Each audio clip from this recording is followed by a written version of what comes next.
Hello again, I am Blunty. Let's talk about the differences in the approaches Sony and Microsoft are taking to gaming and the Xbox stuff versus the PC stuff, and I guess what Nintendo are doing over in their little corner of the space as well. Hello again, I am Blunty. Please do me a favor and do all the interactivity stuff for the algorithm's sake, because the algorithm really hates me recently. I mean, it normally hates me, but it hates me even more over the last couple of weeks or so.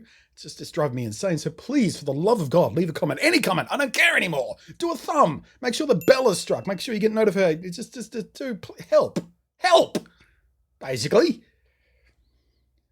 That pathetic begging out of the way with. Let's talk about gaming stuff. So we've got a couple of, the vision of the next generation is becoming clearer and clearer as we move forward. We get more and more details about what each party is doing. And, it's becoming quite sort of sharp that Sony are out there doing their Sony thing and trying to be as special and Sony as possible. Their approach is to have that sort of PlayStation exclusive experience.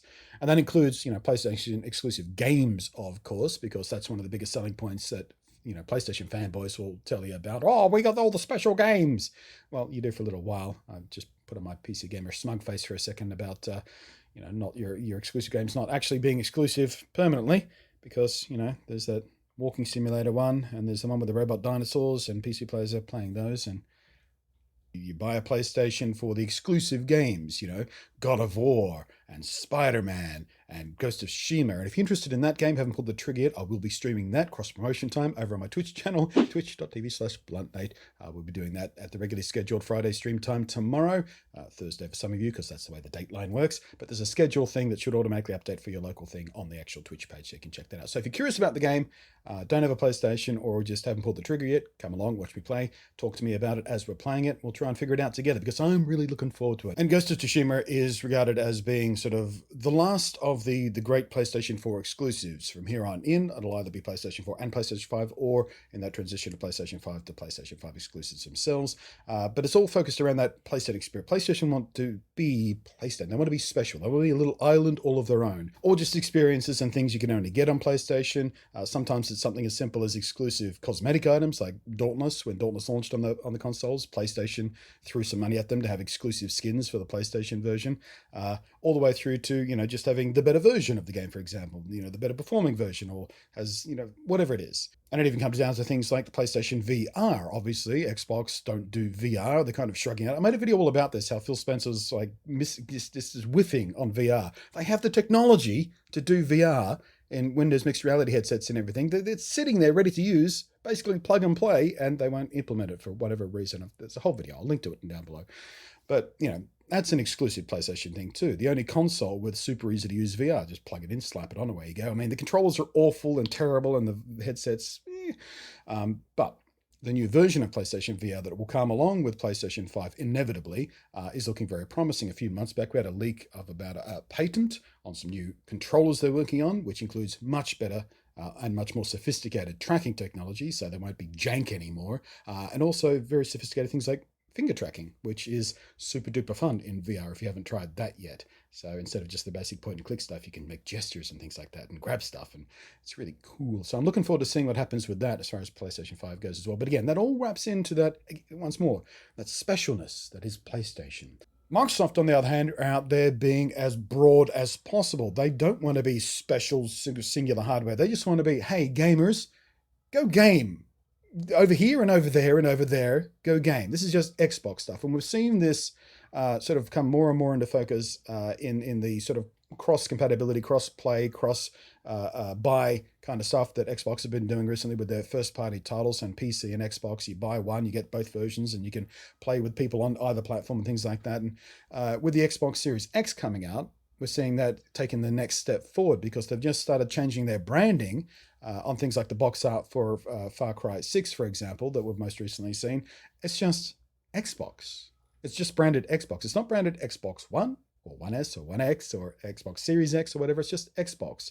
Got a big old badge there to tell you it's been enhanced for the new hardware that's coming out. Enhanced for Xbox Series X, whatever that means. Higher frame rates, or better textures, or higher resolution, or the multitude of things that could possibly mean. But it means you can just buy an Xbox game and play it on your Xbox, whether you've got an Xbox One, an Xbox One S, an Xbox One X, an Xbox Series X. It's just Xbox. And that living side by side with their first party multi-platform stuff as well, going to PC and Xbox at the same time. It's just, that's their tactic. They just want to be, hey gamers, we've got games and you can play them however you like. You don't have to have this special hardware. You can have the ordinary hardware, you can have the cool hardware, you can have the super powerful hardware, or you can just be, absolute king of the hill and go full on PC. Just go play the game, play with each other. It's fine. Just have fun. And I kind of appreciate that. And tying into that is also the fact that PC gaming has actually been on the rise. Console gaming has been trickling down because it always does at the end of a console generation. Of course, fewer and fewer people are buying new hardware because everyone who wants it has already got it. So console gaming has been just slowly on a little decline. PC gaming has actually been ticking up, which is unusual because PC gaming for many years now has just been on a similar little tick down decline, fewer and fewer people playing on PC, mainly because fewer and fewer people have PCs. And that's, part and parcel of the whole mobile thing. People are just getting their shit done on these things these days. So PC gaming, partly because of this, partly because consoles are so, good at what they do these days, and many, many, many different reasons, PC gaming has been trickling down. But it has been on the uptick more recently. Over the last year or so, it's been trickling up again. And I haven't seen any direct sort of correlation figures on this, but I imagine it would have a lot to do with the popularity of esports titles, a lot of which are primarily PC based. So things like even, if I was CSGO and Fortnite and, all this, I mean, I know Fortnite's cross-platform, but all the best players play on PC, don't they? Because mouse and keyboard are superior for shooting games. It's just that simple.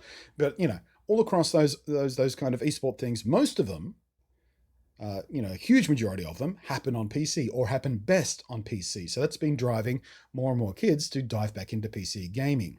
Then we had COVID. And like I said before, a lot of people out there were just getting what they used to need a PC for, email and Facebook and Snapchat and watching YouTube videos and keeping in touch with the family and, whatever it was, communication-wise, internet-wise, they were getting it done on their phones. So they didn't need PCs or even laptops in their homes anymore. To get by with that. But then COVID happened.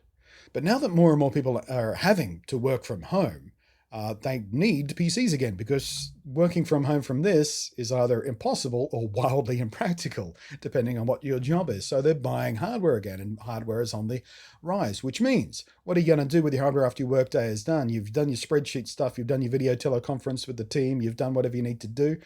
Well, you've got this brand new PC hardware sitting there. How about some games? So PC gaming is getting another boost from that. So it was already on the rise, but now it's getting a secondary boost. So PC gaming. So Xbox's approach to the way they're doing gaming and the gradual shift away from basic sort of hardware specific stuff to more platform agnostic stuff and having a broad ecosystem with a great big depth of hardware out there and ways to get into the experience. It seems like they're on the right track to sort of really get some traction going. Whether or not it's enough to overcome the immense inertia that PlayStation have, because PlayStation 4 is such a massive hit, there's no denying it. There are way more PlayStations out there than Xbox, and some people get stuck in that brand loyalty mindset, and some people just really, really like the platform exclusive titles, and people out there who don't buy one of each when it comes out. I'm one of those people who gets one of each. I've got the PlayStation Pro, I've got the Xbox One X, I've got the regular PlayStation back there, I've got the regular Xbox back there, I've got a Switch over there and a Switch over there and a Switch Lite over there.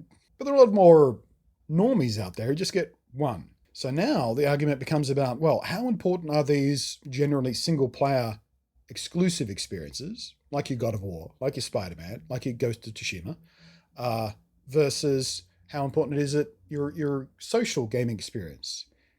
Because Xbox is going to be way better for that because of that platform generality. So it won't matter if all your friends have exactly the same hardware. So all your friends aren't going to need a PlayStation 5 to play your multiplayer next-gen game. They can have an Xbox One, an Xbox One X, an Xbox One X, an Xbox Series X, or a PC.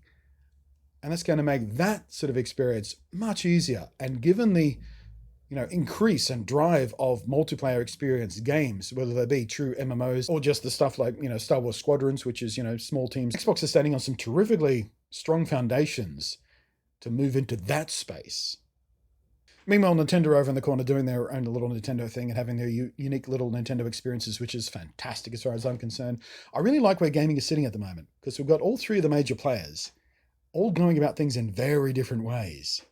Like the previous generation, Xbox One and PlayStation 4 It was just basically trying to do the same thing in a very similar way for a long time, and obviously that didn't work out so well for Xbox. But now we're seeing a true choice. The choices become more difficult, the choices become more nuanced and complex, and there are significant notable differences between the systems, more than just, well, which system has which exclusive game, or which system runs a game at a better frame rate, or whatever. There are genuine differences in the approach of these platforms. So I think we're in for a very interesting time with gaming come over the next couple of years. Food for thought. Anyway, I'm going to have to stop the video at this point because sounds like my building's about to be cleaned, which I'm going to have the noise of an industrial vacuum cleaner going for the next 15 minutes or so. So it's time to wrap up. So thank you to the patrons. As always, I appreciate you. I really, really do. And thank you to the rest of you. Please, again, I'm begging you just to interact with the video in some way. Please. Fucking YouTube.